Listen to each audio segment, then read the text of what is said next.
Hello everyone, Suparna's lifestyle চ্যানেলে তোমাদের সবাইকে জানাচ্ছি অনেক অনেক ওয়েলকাম। আজ আমি তোমাদের সঙ্গে আমার প্রতিদিন আমি সকালে উঠে কী করি সেটাই শেয়ার করছি। তো আমি সকাল সকালই ঘুম থেকে উঠে যাই, 6টা সাড়ে 6টার মধ্যেই আমি উঠে যেতে হয়, কারণ সকাল সকালই আমার বাড়িতে নানা রকম কাজ থাকে যেগুলো সারতে হয়।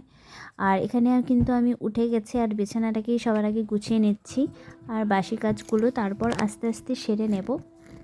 বিছানাটা এখন গুছিয়ে রাখছি, ঘর দুয়ার এখন গুছিয়ে রাখি, আর আমার বর এসে তারপরে একদম এটা সত্যানাশ করে দেবে।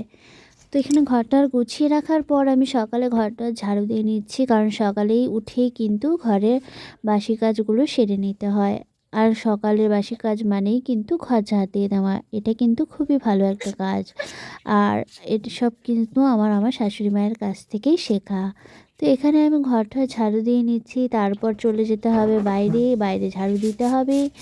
আর সেরকমই প্রতিদিনের মতোই আমি চলে যাচ্ছি বাইরে। আজ তাড়াতাড়ি যেহেতু আমার উঠতে হয়নি, কারণ আজ একটু লেটেই উঠেছি, নাহলে অন্যদিন আমি সকাল সকালই 6টা সাড়ে 6টায় উঠে যাই। আজ যেহেতু শাশুড়ি মায়ের কাজ নেই, তাই আজ আমি 7টার সময় উঠেছি, আর রোদও উঠে গেছে।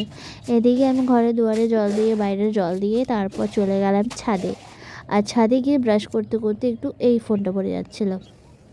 ছাদে গিয়ে তারপর এই ফুলগুলো দেখো, গাছগুলো একটু দেখে নিচ্ছিলাম।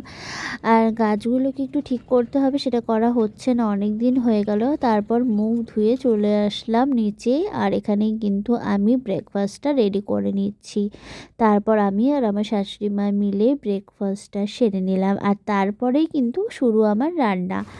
আজ আমি রান্না করেছিলাম হচ্ছে সয়াবিন, আর সেদিকে করেছিলাম হলো চাটনি।